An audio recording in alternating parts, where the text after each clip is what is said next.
Hello everyone, പുതിയൊരു വീഡിയോയിലേക്ക് എല്ലാവർക്കും സ്വാഗതം. കേരളത്തിലെ മജിസ്ട്രേറ്റ് അല്ലെങ്കിൽ സിവിൽ ജഡ്ജ് പോസ്റ്റിലേക്ക് നടത്തുന്ന കേരള ജുഡീഷ്യൽ സർവീസ് എക്സാമിനേഷൻ 2026 ഈ വർഷത്തെ എക്സാം നോട്ടിഫിക്കേഷൻ ഹൈക്കോടതി കൗൺസിൽ റിലീസ് ചെയ്തിട്ടുണ്ട്. അപ്പോൾ ഇന്നത്തെ വീഡിയോ എന്ന് പറയുന്നത് ആ നോട്ടിഫിക്കേഷൻ നമ്മളൊന്ന് അനലൈസ് ചെയ്യാണ്. അതുപോലെ തന്നെ ക്വാളിഫിക്കേഷൻ ക്രൈറ്റീരിയയിൽ ഒരു മേജർ ചേഞ്ച് ഉണ്ട്. അപ്പോൾ ഇന്നത്തെ വീഡിയോ അതിനെപ്പറ്റിയൊക്കെയാണ് നമ്മൾ ഡിസ്കസ് ചെയ്യുന്ന വീഡിയോയിലേക്ക് എല്ലാവർക്കും സ്വാഗതം. നമുക്ക് നോക്കാം. അപ്പോൾ കേരള ഹൈക്കോടതി judicial service examination 2026 online applications are invited from qualified candidates for appointment to the post of civil judge. Pay scale എന്ന് പറയുന്നത് 77,840 മുതൽ 1,36,520 രൂപയാണ്. ഓക്കെ, പിന്നെ അതുപോലെ ഇതിൽ ഒഫീഷ്യൽ സൈറ്റ് കൊടുത്തിട്ടുണ്ട്, ഹൈക്കോർട്ട് റിക്രൂട്ട്മെൻറ്റ് കേരള.in. ഇവിടെ നിങ്ങൾക്ക് മുകളിൽ കാണാൻ പറ്റും. ഇതാണ് ഒഫീഷ്യൽ സൈറ്റ്, മെയിൽ ID, പിന്നെ അതുപോലെ നമ്പറും കൊടുത്തിട്ടുണ്ട്. ഇത് ഒഫീഷ്യൽ സൈറ്റ്, ഞാൻ അപ്ലൈ ചെയ്യാനുള്ള ഒഫീഷ്യൽ സൈറ്റ് ഞാൻ വീഡിയോ ഡിസ്ക്രിപ്ഷനിൽ ഞാൻ കൊടുത്തേക്ക്. അതുപോലെ തന്നെ നമ്മുടെ ടെലഗ്രാം ചാനലിലൂടെ ഞാൻ എല്ലാ അപ്ഡേറ്റ്സ് അപ്പോൾ കൊടുക്കുന്നുണ്ട്. ടെലഗ്രാം ചാനൽ ലിങ്കും കാര്യങ്ങളൊക്കെ ഡിസ്ക്രിപ്ഷൻ ചെയ്ത് അപ്പോൾ നിങ്ങളതും ജോയിൻ ചെയ്തിടുക. വീഡിയോ കയറാൻ സാധിച്ചില്ല, ഞാൻ അപ്ഡേഷൻസ് ഒക്കെ ഞാൻ ടെലഗ്രാം കൊടുക്കുന്നുണ്ട്. ഇനി നമുക്ക് നോക്കാം.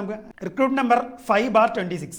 Okay, recruitment number 5/26 9 probable vacancies ആണ്. അപ്പോൾ ഇത് റെഗുലർ വേക്കൻസിയിലേക്ക് നടന്ന റിക്രൂട്ട്മെൻറ്റ് 5/26 ആണ്. പിന്നെ വേറെ റിക്രൂട്ട്മെൻറ്റ് നമ്പർ ഉണ്ട്, അത് സ്പെഷ്യൽ കാറ്റഗറീസ് ഉണ്ട്. സ്പെഷ്യൽ റിക്രൂട്ട്മെൻറ്റ് വേറെ ഡെഫ് കാൻഡിഡേറ്റ്സ്, അതുപോലെ ബ്ലൈൻഡ്, അതുപോലത്തെ കാൻഡിഡേറ്സ് സ്പെഷ്യൽ റിക്രൂട്ട്മെൻറ്റ് വേറെ ഉണ്ട്. നോർമലി അപ്ലൈ ചെയ്യുന്നവർക്ക് ചെയ്യാനുള്ളത് ഈ 5/26ലേക്കാണ്. 9 probable വേക്കൻസീസ് ആണ് ഉള്ളത്. പിന്നെ മോഡ് ഓഫ് സെലക്ഷൻ നിങ്ങൾക്കറിയാം 2 ലെവലിലാണ്. ഫസ്റ്റ് സ്റ്റേജ് എന്ന് പറയുന്നത് പ്രിലിംസ് എക്സാമിനേഷനാണ്. പ്രിലിംസ് എക്സാമിനേഷന് ഷോർട്ട് ലിസ്റ്റ് ചെയ്യും, അവർക്ക് എന്ത് ചെയ്യും, അത് കഴിഞ്ഞ് മെയിൻസ് ഉണ്ട്, മെയിൻസ് കഴിഞ്ഞ് ഷോർട്ട് ലിസ്റ്റ് ചെയ്യും, അത് കഴിഞ്ഞ് ഇൻ്റർവ്യൂ ഉണ്ട്. ഓക്കെ, ഇതിന് ശേഷമാണ് റാങ്ക് ലിസ്റ്റ് പബ്ലിഷ് ചെയ്ത് എന്ത് ചെയ്യുക, ആൾക്കാരെ എന്ത് ചെയ്യുന്നത്, റിക്രൂട്ട് ചെയ്യുന്നത്. അപ്പോൾ നമുക്ക് ക്വാളിഫിക്കേഷൻ ക്രൈറ്റീരിയ, ഞാൻ പറഞ്ഞൊരു മേജർ ചേഞ്ച് ഉണ്ട് ക്വാളിഫിക്കേഷൻ ക്രൈറ്റീരിയ, അത് നമുക്ക് നോക്കാം. First qualification shall be a citizen of India. രണ്ടാമതെന്ന് പറഞ്ഞാൽ shall be a holder of a degree in law recognised by bar council of India. Bar council of India എന്ത് ചെയ്ത് recognise ചെയ്ത് ഒരു ലോ കോളേജിന് LLB പാസ്സായിരിക്കണം, എൻറോൾ ചെയ്തിരിക്കണം. Okay, ഇനി ഇതാണ് പ്രധാനപ്പെട്ട കാര്യം.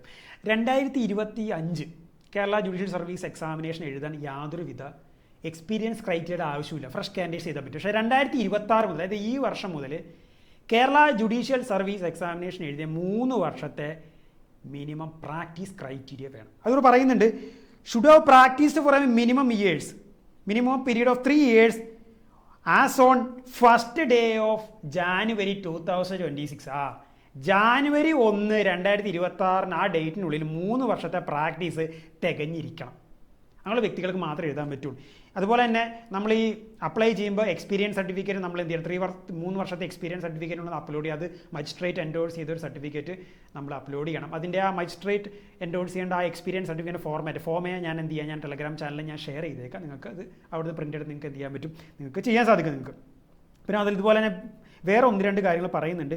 ഒരു ജഡ്ജിൻ്റെ കീഴിൽ ലോ ക്ലർക്കായിട്ടോ റിസർച്ച് അസിസ്റ്റൻ്റ് ആയിട്ടോ പ്രവർത്തിച്ചിട്ടുള്ള ഒരു കാൻഡിഡേറ്റിന് ആ പ്രവർത്തിച്ച കാലയളവ് it will be considered as practice. ഇതിൽ പറയുന്നുണ്ട്, in computing years of practice the period spend as a duly appointed law clerk or research assistant with any judge or judicial officer in the country shall be considered as a practice. ഒരു ജഡ്ജിന് കീഴിൽ law ക്ലർക്കായിട്ടോ judicial research assistant ആയിട്ടോ പ്രവർത്തിച്ചൊരു വ്യക്തിക്ക് ആ കാലയളവിൽ practice ആയിട്ട് കണക്കാക്കും. പിന്നെ അതുപോലെ തന്നെ പറയുന്നത്, the minimum period of 3 years shall be reckoned from the date of enrolment with bar council. Bar കൗൺസിലായിട്ട് എൻറോൾ ചെയ്ത് നിങ്ങളുടെ എൻറോൾമെൻറ്റ് ഡേറ്റ് വെച്ചിട്ടായിരിക്കും 3 വർഷം കാൽക്കുലേറ്റ് ചെയ്യുക. ഓക്കെ, അത് നിങ്ങൾ ബാർ അസോസിയേഷൻ മെമ്പർഷിപ്പ് എടുത്ത ഡേറ്റ് നോക്കിയിട്ടല്ല. കുറേ പേര് ചോദിക്കുകയാണ് എൻ്റെ അടുത്ത്. As on the date of enrolment അത് വെച്ചിട്ടാണ് എന്ത് ചെയ്തത് കണക്കാക്കുന്നത്. ഓക്കെ, പിന്നെ ഏജ് ക്രൈറ്റീരിയ ജനറൽ കാൻഡിഡേറ്റ്സിന് 35 വയസ്സ് വരെ കേരള ജുഡീഷ്യൽ സർവീസ് എക്സാം എഴുതാൻ പറ്റും.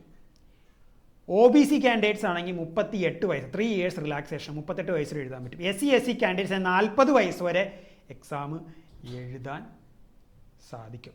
ഇനിയും പേഴ്സൺ വിത്ത് ഡിസേബിലിറ്റീസ് ആണെങ്കിൽ 10 years റിലാക്സേഷൻ, 45 വയസ്സ് വരെ എന്ത് ചെയ്യാൻ പറ്റും, എഴുതാൻ സാധിക്കും. പിന്നെ shall be of good character, പിന്നെ sound health, no bodily infirmities which are unfit for appointment. ഇനി അടുത്ത നമുക്ക് ഇതിനെ പ്രധാനപ്പെട്ട ഡേറ്റുകളൊക്കെ നമുക്ക് നോക്കാം, ഈ നോട്ടിഫിക്കേഷൻ ഡേറ്റുകൾ. അപ്പോൾ അപ്ലിക്കേഷൻ വിളിച്ചത് April 1 last date of application എന്ന് പറയുന്നത് May 4 ഓർത്ത് വയ്ക്കുക, May 4 last date of application. Okay, last date of application വരുന്നത് May 4 ഓർത്ത് വയ്ക്കുക. ഇനി last date for application of remittance ഫീയും അത് 4-ാം തീയതി. ഇനി ഓഫ്ലൈനായിട്ട് നമുക്ക് ഫീ അടയ്ക്കാം. അതിൻ്റെ ലാസ്റ്റ് ഡേറ്റ് വരുന്നത് മെയ് 15-ാം തീയതിയാണ്. ഓക്കെ, അത് ഓർത്ത് വയ്ക്കും. പിന്നെ ഡൗട്ട്സും ക്ലാരിഫിക്കേഷൻ എന്തെങ്കിലും ഉണ്ടെങ്കിൽ ഈ നമ്പറിലാണ് നിങ്ങൾ വർക്കിംഗ് ഡേയ്സിൽ നിങ്ങൾ ടൈമിൽ 10 മണി ടു 4:30 വരെ നിങ്ങൾ കോൺടാക്റ്റ് ചെയ്യേണ്ടത്.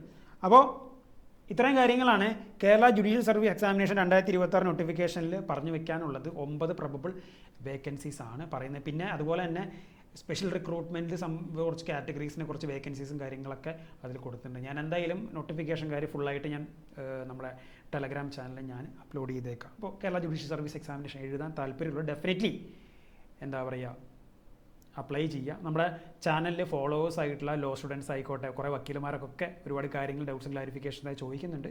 അപ്പോൾ നമ്മളിനിയും ജുഡീഷ്യൽ സർവീസിൻ്റെ കൂടുതൽ കണ്ടൻസും കാര്യങ്ങളൊക്കെ ആയിട്ട് വരുന്നുണ്ട്. So wait for the content. അപ്പോൾ ഈ കണ്ടന്റ് ഹെൽപ്ഫുള്ളായി ഉറപ്പായിട്ട് സപ്പോർട്ട്, ലൈക്ക് ചെയ്യുക, സബ്സ്ക്രൈബ് ചെയ്യുന്ന ഫ്രണ്ട്സിനൊക്കെ അയച്ചു കൊടുക്കുക.